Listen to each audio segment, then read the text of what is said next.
guys, I'm Shayla, this is Lauren, and we are the leaders of Foster Change, and we just wanted to take a minute to tell you why we got into this, why we're doing this. And so, hey Lauren, why don't you tell us a little bit about your story and what led you to the place we are right now?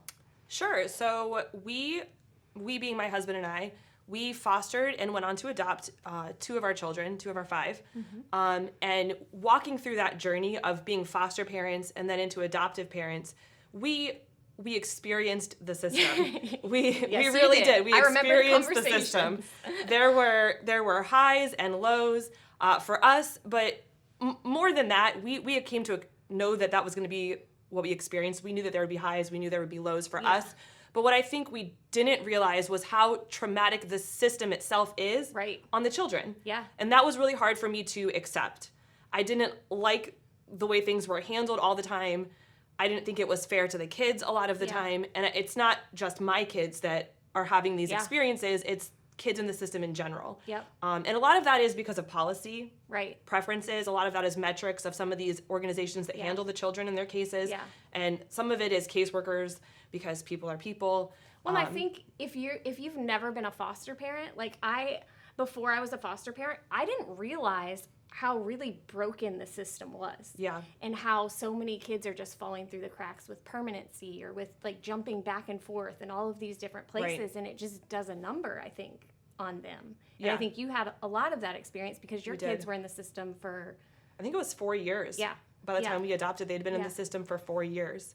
And they definitely felt the in limbo-ness of their situation. Even at a young age, they feel that. And I think that there's a lot of things we can do to kind of help these kids to feel safe and loved and valuable during the time that they're in the messy middle of the system, during the time that they're not yet in a permanent situation and there is no, definitive decision made on where they're going to be. I think that there are things that we can do and improve upon. Legislatively speaking, I think there's a lot of changes we can make to help that. I think that there are also some things we can do to improve the timeline to permanency because the longer they spend in limbo, the harder it is on them.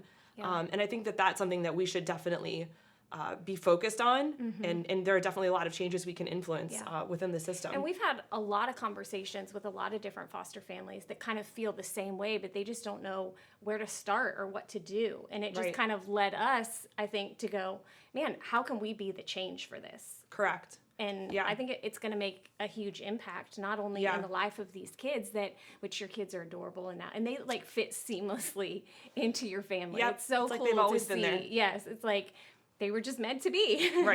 It was amazing.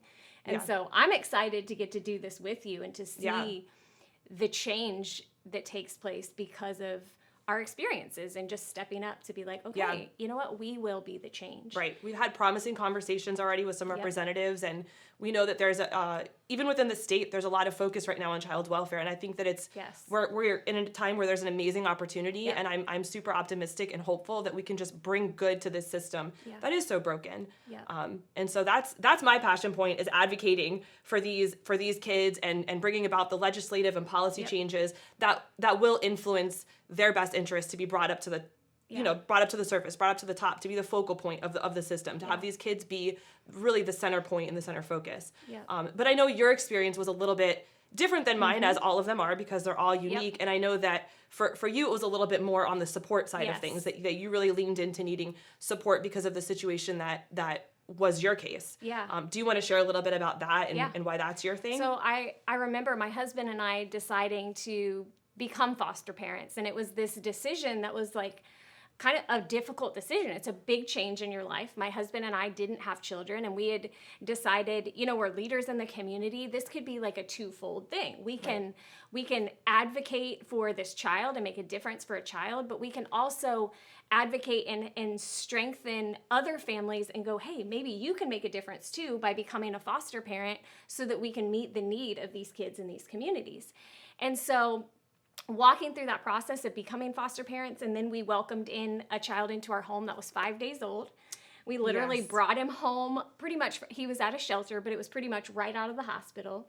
And we had him for 18 months, and it completely transformed our life. I mean, I had this child in my arms that first day, and it was like, I completely fell in love with him, and this was not my blood. I've never met him, and he was like, in the depths of my They heart. become yours fast. Yeah. And so walking through the process of the system and just seeing, I don't know, flaws and things like no follow through on a lot of different things, and just the situation I think that these kids were going back to, that there was kind of no accountability for, was difficult.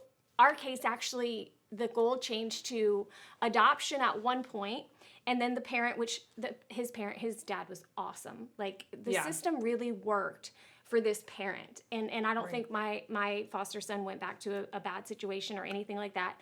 But anyways, his dad got things together, and he ended up getting reunited with his biological father.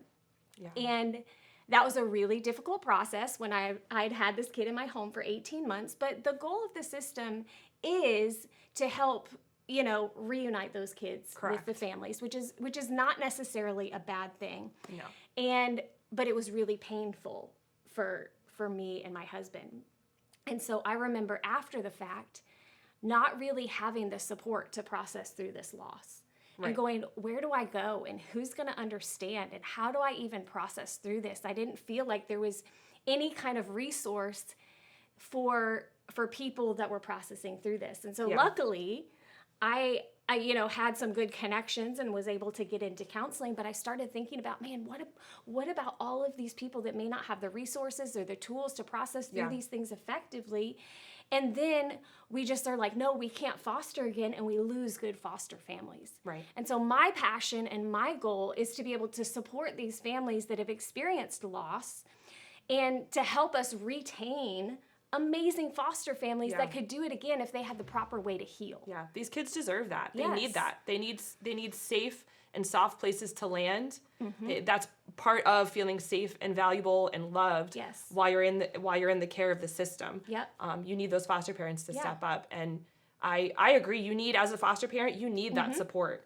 And so even if you're not a foster parent, I think that there are ways you can get plugged in to help foster parents. Absolutely. Because I think that all foster parents need that. And I think specifically, to touch on your grief, I think that it is a real and valid feeling, but I think a lot of times, especially in the world of foster care, it kind of gets pushed aside. And you're kind of told to soldier on, which does make it difficult to actually continue when you don't feel like your feelings are being validated. Even if my husband and I didn't have kids, but if you're a family that had family had those kids reunited, like, your kids are going through grief. Yeah. We need a healthy way to process through things. And so that is one of our objectives and goals, is to create a space for families to do that. Right. So. Yeah. So that's the mission and vision in a nutshell of foster change, is to advocate for those policy changes to help make kids become the center point of the child's welfare system, as they should be. Yep. And then also to support the families that are kind of walking through with these kids through the system, because it is broken, and you do need support, and you do need help. So that, I think, sums up what it is that we're out here for. Mm-hmm. So if you want more information, or you're interested in resources or support, make sure you check out our website, fosterchange.com.